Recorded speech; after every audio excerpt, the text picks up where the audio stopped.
नमो नमस्ते गोविंद बुद्ध श्रवण संज्ञक अघोक संचयम कृत्वा सर्व सौख्य प्रदो भव भुक्ति मुक्ति प्रदश्चैव लोकानाम सुखदायक है।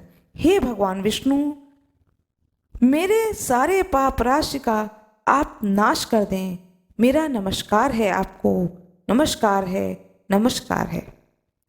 आप पुण्य आत्मजनों को भोग और मोक्ष को प्रदान करने वाले तथा सुखदायक हैं। हे भगवान विष्णु, आपको नमस्कार है। राधे राधे। आशा करती हूँ कि आप सभी लोग खुश होंगे, स्वस्थ होंगे, मस्त होंगे। आज मैं आप लोगों को देव उठनी एकादशी, प्रबोधनी एकादशी की कथा सुनाने जा रही हूँ। युधिष्ठिर जी ने भगवान श्री कृष्ण से पूछा, मैंने आपके मुख से रमा का यथार्थ महात्म्य सुना। हे मानद, अब कार्तिक मास के शुक्ल पक्ष में जो एकादशी होती है उसकी महिमा बताइए। भगवान श्री कृष्ण बोलते हैं, हे राजन, कार्तिक के शुक्ल पक्ष में जो एकादशी होती है उसका जैसा वर्णन लोक सृष्टा ब्रह्मा जी ने नारद जी से किया था वही मैं तुम्हें बतलाता हूँ। नारद जी ने कहा, पिताजी, जिसमें धर्म कर्म में प्रवृत्ति कराने वाले भगवान गोविंद जागते हैं उस प्रबोधनी एकादशी का महात्म्य बताइए। ब्रह्मा जी कहते हैं, हे मुनि श्रेष्ठ, प्रबोधनी का महात्म्य पाप का नाश, पुण्य की वृद्धि तथा उत्तम बुद्धि वाले पुरुषों को मोक्ष प्रदान करने वाला है। समुद्र से लेकर के सरोवर तक जितने भी तीर्थ हैं वे सभी अपने महात्म्य की तभी तक गर्जना करते हैं जब तक कि कार्तिक मास में भगवान विष्णु की प्रबोधनी तिथि नहीं आ जाती है। प्रबोधनी एकादशी को एक ही उपवास कर लेने से मनुष्य 1000 अश्वमेघ यज्ञ तथा 100 राजसूय यज्ञ का फल पा लेता है। हे बेटा, जो दुर्लभ है, जिसकी प्राप्ति असंभव है तथा जिसे त्रिलोकी में भी किसी ने नहीं देखा है, ऐसी वस्तु के लिए भी याचना करने पर प्रबोधनी एकादशी उसे देती है। भक्ति पूर्वक उपवास करने पर मनुष्यों को हरिबोधनी एकादशी ऐश्वर्य, संपत्ति, उत्तम बुद्धि, राज्य तथा सुख प्रदान करती है।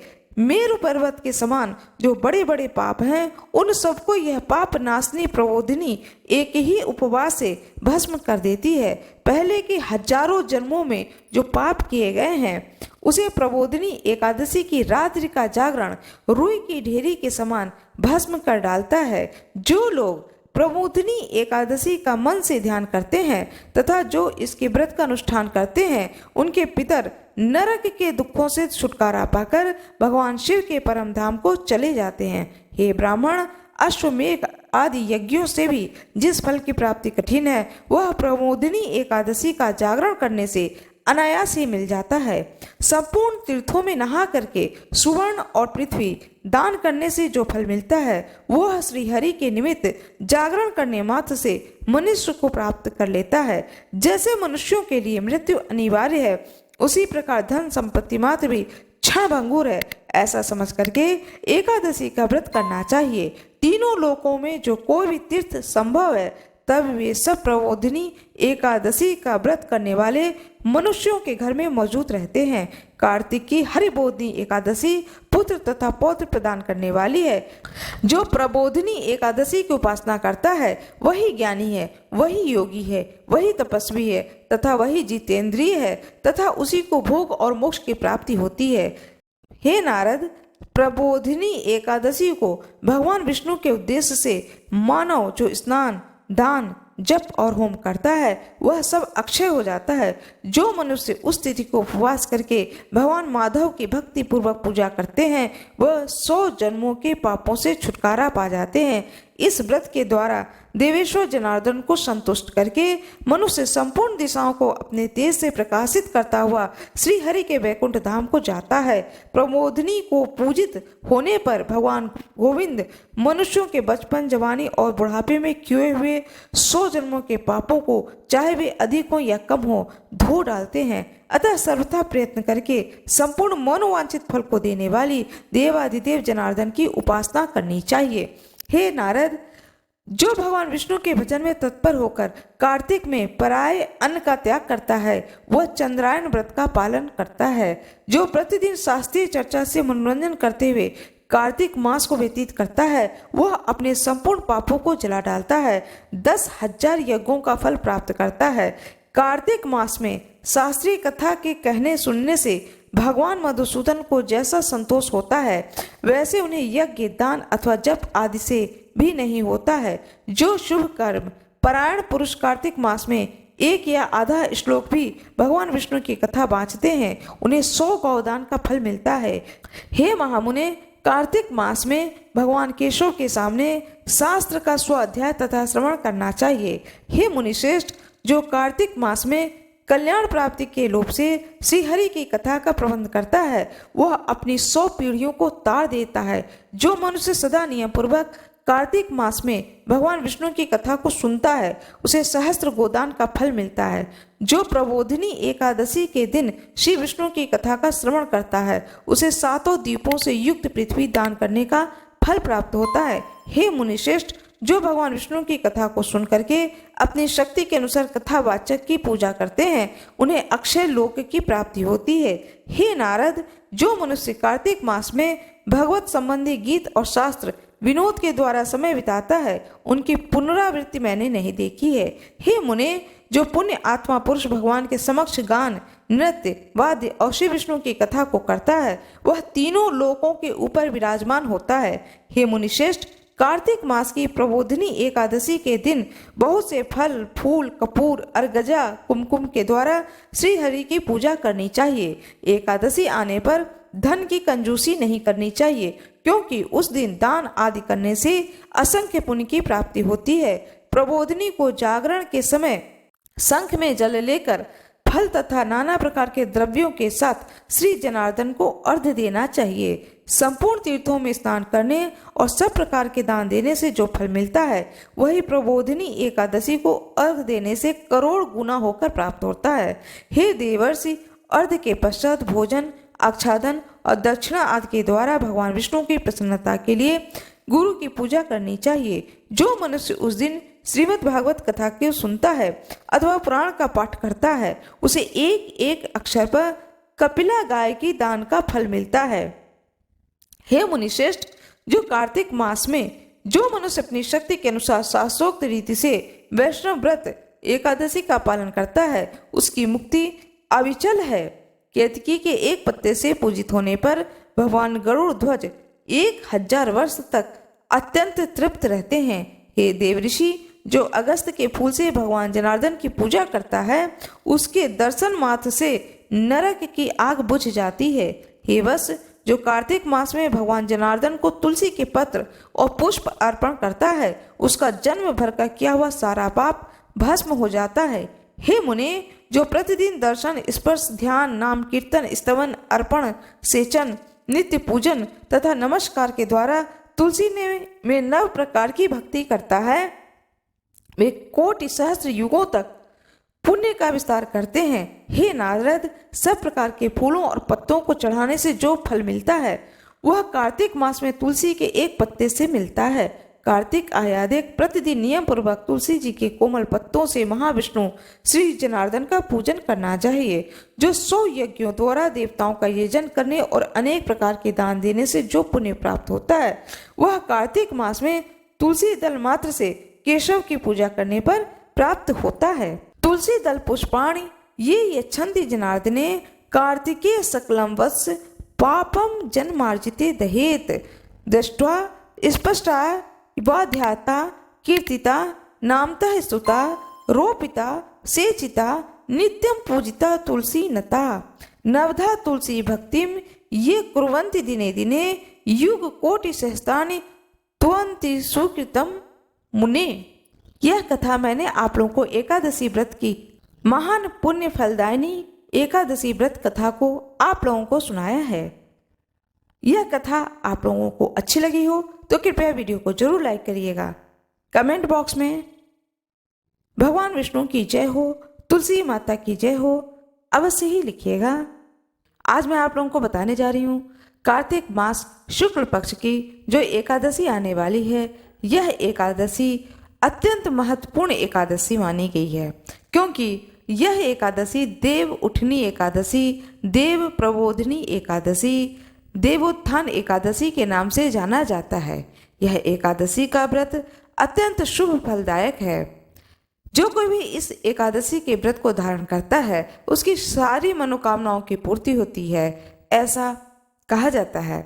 आज मैं आप लोगों को बताने जा रही हूँ कि यह देव उठनी एकादशी का आरंभ कब होगा, एकादशी तिथि कब से कब तक है, द्वादशी तिथि कब से कब तक है, व्रत खोलने का शुभ समय यानी पारना का समय कब रहेगा।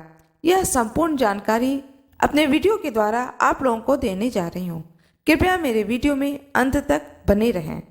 कार्तिक मास में यह जो एकादशी पड़ रही है, शुक्ल पक्ष का जो एकादशी पड़ रहा है, यह अत्यंत महत्वपूर्ण एकादशी इसलिए पड़ रहा है क्योंकि आषाढ़ मास शुक्ल पक्ष की जो एकादशी थी उसमें उस एकादशी से भगवान विष्णु क्षीर सागर में शयन करते हैं, जिसे कि देव शयनी एकादशी कहा जाता है।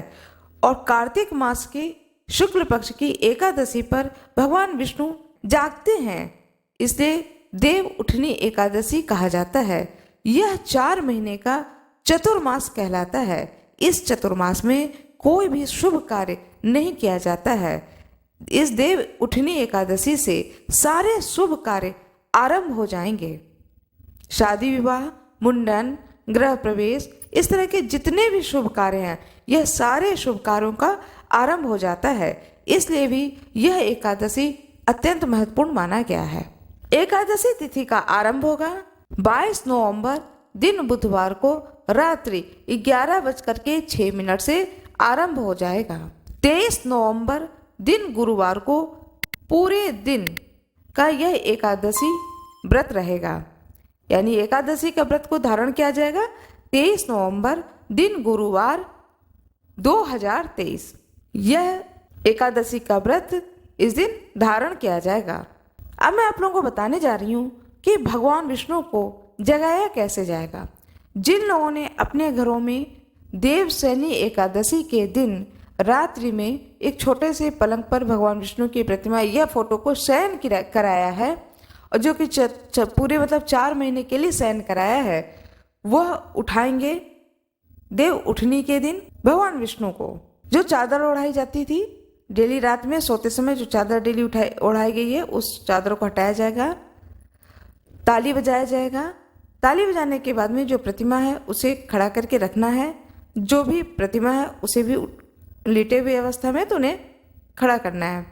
फिर भगवान के ऊपर जल छिड़कना है, पुष्प चढ़ाना है और उन्हें चावल के दाने चढ़ाने हैं। लेकिन चूंकि यह एकादशी का दिन है, इसलिए एकादशी पर चावल वर्जित माना जाता है, चावल को नहीं छुआ जाता है। इसलिए चावल न चढ़ाएं, फूल चढ़ाएं और जल चढ़ाएं। इस तरह से भगवान विष्णु को जागृत किया जाता है। जिन लोगों ने चातुर्मास में भगवान का शयन नहीं कराया है, वो भी शाम के समय में भगवान विष्णु की प्रतिमा हो उस पर फूल चढ़ाएं, जल चढ़ाएं, जल से छिड़काव करें, फूल चढ़ाएं और भोग स्वरूप जो भी ऋतु फल होते हैं उनको भोग लगाएं। सिंघाड़ा है, मूली है, अनार है, सेब है, अनरसा है, शरीफा है, जितने ऋतु फल होते हैं सबका भोग लगाना चाहिए। एक थाली में, एक प्लेट में ये सारे फल रख करके भोग लगाएं। इस तरह से भगवान को जागृत किया जाता है। ये मैंने विधान बताया भगवान को जगाने का। अब मैं आप लोगों को बताने जा रही हूँ एकादशी तिथि का समापन कब होगा। एकादशी तिथि का समापन होगा गुरुवार की रात्रि 9 बजे। एकादशी तिथि पर कुछ बातों का ध्यान रखना चाहिए जो कोई व्रत करते हैं उनके लिए। दशमी के दिन ही शाम को सात्विक भोजन करें। दशमी के दिन ही तुलसी की पत्ती को तोड़ करके रख लें। एकादशी के दिन तुलसी के वृक्ष को न छुएं और न ही पत्ती को तोड़ें। एकादशी के दिन ओम नमो भगवते वासुदेवाय नमः इस मंत्र का जाप सारा दिन करते रहना चाहिए। यह मंत्र न जाप कर पाए तो सीताराम सीताराम का ही जाप करें, किंतु सारा दिन भगवान का स्मरण करते रहें। किसी की बातों को न सुने, किसी की चुगली को न सुने, किसी की निंदा न करें। यदि किसी ने आपके कान में आके जबरदस्ती 4 बात किसी की निंदा स्वरूप सुना ही दी है तो 3 बार सूर्य भगवान का दर्शन कर लें। जब आप व्रत का आरंभ कर दें, स्नान ध्यान करके व्रत का आरंभ कर लें, उसके बाद में जो व्रती हैं जिन्होंने व्रत रखा है वह घर में झाड़ू पोछा न लगाएं। कोशिश करें कोई भी जूठे बर्तन को न छुएं। इस तरह से एकादशी के जो व्रत को धारण करते हैं उनको चाहिए कि इन बातों का ध्यान रखें। अब मैं आप लोगों को बताने जा रही हूँ कि एकादशी जो कि देव उठनी एकादशी दिन गुरुवार को 23 नवंबर 2023 को व्रत किया जाएगा, व्रत को धारण किया जाएगा। इस दिन तुलसी विवाह भी की जाएगी। बहुत लोग इसी दिन शाम के समय में भगवान विष्णु का जो स्वरूप है शालिग्राम और तुलसी माता का विवाह का जो आयोजन है वह करते हैं और रात भर तुलसी माता के सामने, तुलसी माता का जो पौधा हो उसके सामने घी का दीपक पूरे रात जलाना चाहिए। यह अत्यंत शुभ फलदायक होता है। यह कार्य अवश्य ही करना चाहिए। इस प्रकार से देव उठनी एकादशी के दिन से चातुर्मास की समाप्ति हो जाएगी। अब मैं आप लोगों को बताने जा रही हूँ देव उठनी एकादशी में सूर्योदय किस समय होगा। सूर्योदय होगा प्रातः 6:24 पर। सूर्यास्त का समय है शाम को 5:16 पर और पारना का मुहूर्त रहेगा सूर्योदय के आरंभ होने से लेकर के प्रातः 8 बजे तक पारना कर लेना चाहिए। यह अत्यंत ही शुभ मुहूर्त है पारना का। इस प्रकार से एकादशी व्रत को धारण करना चाहिए। जो कोई भी इस एकादशी के व्रत को धारण करें वो फलाहार करें। एकादशी के व्रत में सेंधा नमक का सेवन किया जाता है। तो सेंधा नमक, फलाहारी नमक जिसे कहते हैं, उस नमक से बना करके जो भी फलाहार है होते हैं, जैसे आलू कलहार करके, मूंगफली भून करके, मखाना भून करके, मखाने की खीर बना करके और कूटू कांटा है उसका पूड़ी भी आप बना सकते हैं, लौकी की सब्जी है वो भी बना सकते हैं। इस तरह से पूरे दिन फलाहार करके व्रत को करें। निराहार व्रत करने की जरूरत नहीं है। यह व्रत पूरे दिन फलाहार करके करना चाहिए। कहा जाता है कि सारा दिन चरें लेकिन एकादशी का व्रत करें। इसलिए कहा जाता है कि यह व्रत मोक्षदायिनी व्रत माना गया है। पृथ्वी लोक पर तो सब सुख साधन इंसान को प्राप्त होता ही है, साथ में मृत्यु के बाद वैकुंठ धाम की भी प्राप्ति होती है। इस प्रकार अपने वीडियो के द्वारा मैंने एकादशी के बारे में पूर्ण जानकारी आप लोगों को दी है। मेरा ये वीडियो आप लोगों को अच्छी लगे तो कृपया वीडियो को लाइक जरूर करिएगा, चैनल को सब्सक्राइब करिएगा, बेल आइकन जरूर दबा दीजिएगा। और यदि कोई जानकारी आप लोगों को चाहिए एकादशी से संबंधित तो कृपया कमेंट बॉक्स में आप अवश्य उस प्रश्न को डालें। मैं आपके प्रश्न का जवाब आपको अवश्य ही दूंगी। आप सभी लोगों का बहुत बहुत धन्यवाद। कृपया वीडियो को लाइक जरूर कर दीजिएगा, क्योंकि लाइक करने से आपका कोई नुकसान नहीं है, लेकिन यह जानकारी और भी लोगों को प्राप्त होगी, इसलिए लाइक जरूर करिएगा। धन्यवाद।